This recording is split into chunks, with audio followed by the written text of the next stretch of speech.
Urbanista, relativo ao urbanismo.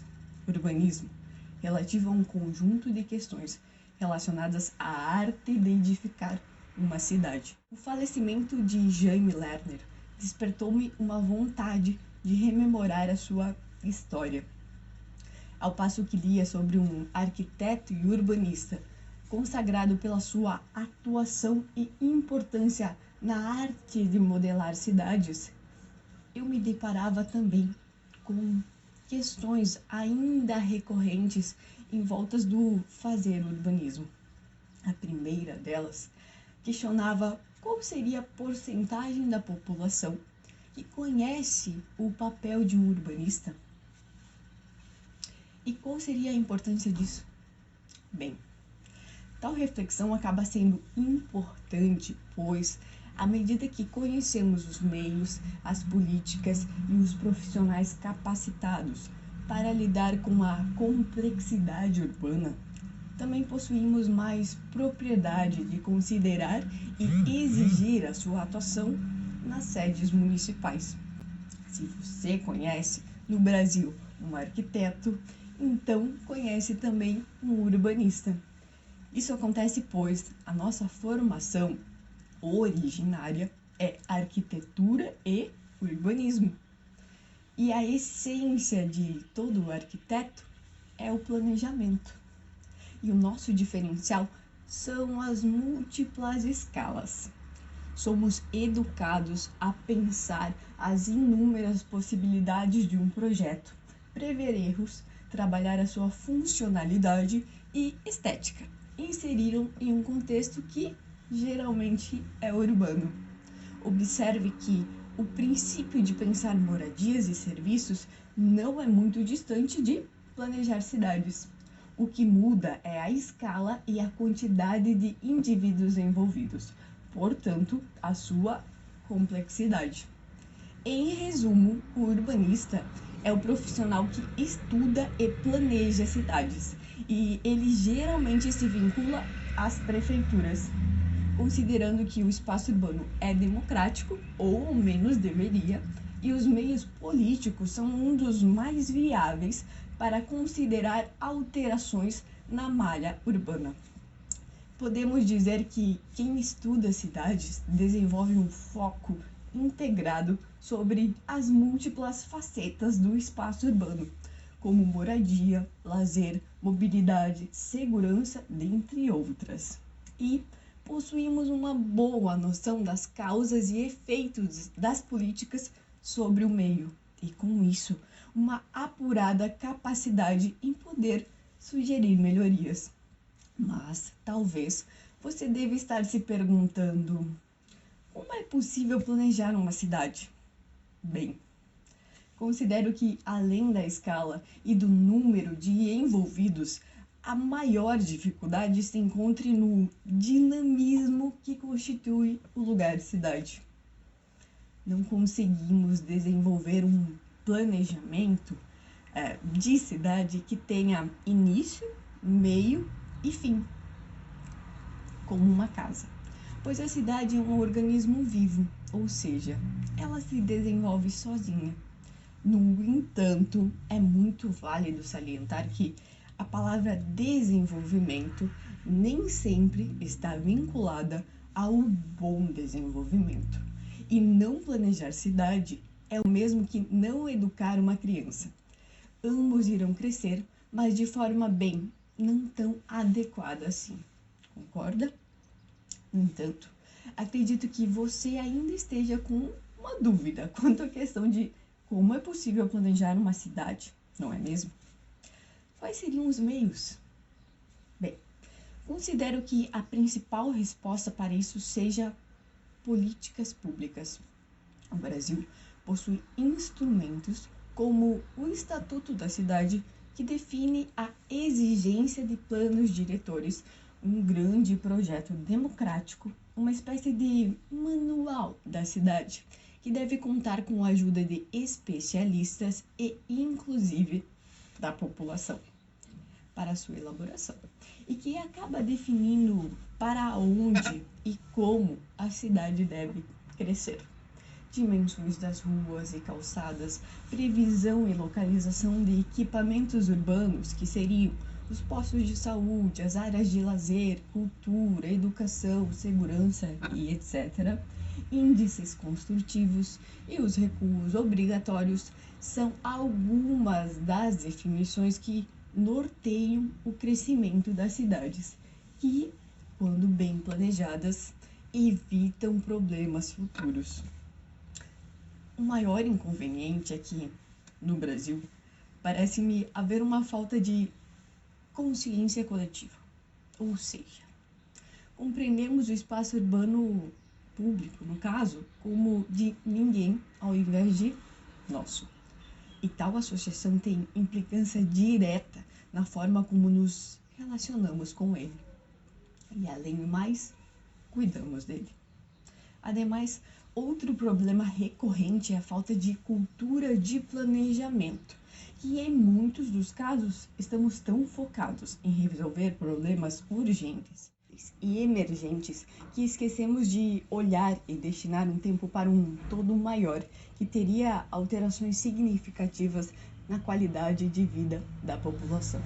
Uma crítica que faço sempre se fundamenta no Estatuto da Cidade, que prevê apenas a necessidade de elaboração de planos diretores para municípios com mais de 20 mil habitantes, ou com algumas exceções. Este problema também é semelhante a querer educar um adolescente, ou até mesmo um adulto, enquanto ele, quando criança, não foi bem educado. Ou seja, é muito mais difícil começar a planejar uma cidade que já se desenvolveu de uma forma desordenada. No entanto, o problema é ainda mais complexo, pois obrigar as cidades a ter um plano diretor não significa ter um bom plano diretor. Problemas como os engarrafamentos, a poluição, os acidentes de trânsito, a falta de locais para estacionar e a ocupação excessiva do espaço pelo transporte individual começam a tomar proporções maiores e, em algumas situações, irreversíveis. Eu abordei essa questão na minha dissertação. Caso você desejar se aprofundar nela, vou deixar o link na descrição do vídeo. Mas, voltando ao texto, nesses casos é válido recordar que não há uma solução padrão, pois cada cidade é única e, portanto, deve ser avaliada como tal. No entanto, estudos demonstram que a implementação de meios alternativos, como, por exemplo, o transporte cicloviário, em conjunto com estratégias de reeducação, é um investimento simples e barato e que acaba se tornando aliado de uma cidade mais saudável, com um aumento significativo na qualidade de vida dos seus habitantes. Isso é muito fácil de comprovar se pensarmos que, quando possuímos uma infraestrutura segura para sair de bicicleta e nos organizamos para isso, indiretamente estamos fazendo um exercício físico. Portanto, melhorando a nossa saúde, diminuindo os gastos com combustíveis, que está muito caro cá entre nós, e a poluição, reduzindo o número de carros circulantes e, consequentemente, a probabilidade de acidentes, e etc. A teoria é algo muito prático. Na empiria, na prática, os principais problemas que observo é a incapacidade da infraestrutura política que governa as cidades em acreditar na possibilidade de mudança. E isso, ao meu ver, trata-se de uma descrença subjetiva do ser humano. E é justamente neste ponto que necessitamos de uma boa equipe multidisciplinar, incluso os urbanistas. No caso do transporte cicloviário, antes de mais nada, precisamos de infraestrutura. Assim como para nadar, precisamos de uma piscina. Depois, precisamos ter o incentivo e precisamos mostrar a viabilidade e as vantagens de se utilizar uma bicicleta. O trabalho inicial é sempre árduo, pois, como eu disse, necessitamos mudar de hábitos. Mas é possível, e eu posso garantir e com o passar do tempo, a adesão da população e o estímulo a novos ciclistas se faz sozinho. Então, aos pouquinhos, vamos percebendo que o fazer urbanismo acaba possuindo inúmeras camadas de complexidades sociais, projetuais, burocráticas e políticas. E constatamos que um urbanista sozinho não faz verão. Necessitamos de apoio, principalmente político, para de fato poder contribuir. Por conseguinte, eu volto a recordar de Jaime Lerner, pois foi prefeito de Curitiba por 3 vezes e a sua influência em melhorar o espaço urbano é inquestionável e não fruto do acaso. Ele obteve destaque internacional pela sua capacidade de utilizar a criatividade e fazer muito com poucos recursos. Mas o principal elemento é que Lerner acreditava no potencial que o urbanismo e a política possuíam em transformar a vida das pessoas. Para não dizer que Lerner era um caso isolado e distante de nossa realidade, podemos citar um exemplo mais próximo, como a ex-secretária de Planejamento de Passo Fundo, a Ana Paula Wickert, arquiteta e urbanista e propulsora de projetos como a revitalização do Parque Tagare, o Banhado da Vergueiro, a implementação do sistema cicloviário e das bicicletas compartilhadas, dentre outras melhorias usufruídas diretamente pelos moradores e visitantes da cidade. Tanto Lerner como Wickert fazem questão de enfatizar que não desenvolveram todo o trabalho sozinhos e estão inseridos em um todo maior, que só é efetivo quando há abertura por parte do poder público e apoio para novas, criativas e muitas vezes ousadas ideias. Digo ousadas, pois, como vimos, alterar o espaço urbano também é alterar hábitos da população. E isso será sempre um desafio. Falar de urbanismo é apenas uma pequena parte de um grande processo, que se inicia no dia em que construirmos um elaborado e justo plano de cidade e conseguirmos mantê-los, sem exceções, por meio da escolha constante de governantes que, em verdade, consigam enxergar além daquilo que indivíduos sem conhecimento técnico das possibilidades do espaço urbano enxergam. Não quero dizer com isso que devemos ignorar a população. Muito pelo contrário, devemos ouvi-la, assim como um médico ouve as queixas de seus pacientes.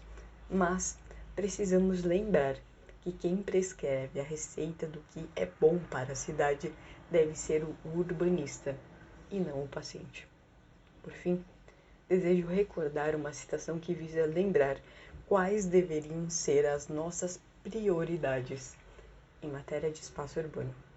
E gostaria muito que você refletisse se de fato elas parecem ser as prioridades da sua cidade. É claro, pedestre antes que carro, calçada antes que rua, espaço público antes que obras de trânsito, transporte público antes que privado. Mobilidade induz a cidade que se quer, não é apenas consequência da cidade que se faz. Essa citação é retirada de uma agenda para as cidades, consolidação das contribuições e propostas do IAB. Chegamos ao final de mais um vídeo reflexivo. Muito obrigada por passar esse tempo comigo neste vídeo. Se ele te ajudou de alguma forma ou fez sentido para você, deixe o seu like, se inscreva no canal e até mesmo faça um comentário, se sentir à vontade. E compartilhe esse vídeo para mais pessoas. Quanto mais interações tivermos, mais o YouTube acaba divulgando e assim podemos espalhar a reflexão tão rara nos tempos atuais para mais pessoas. Bem, isso é tudo, pessoal. Mais uma vez, muito obrigada e até a próxima.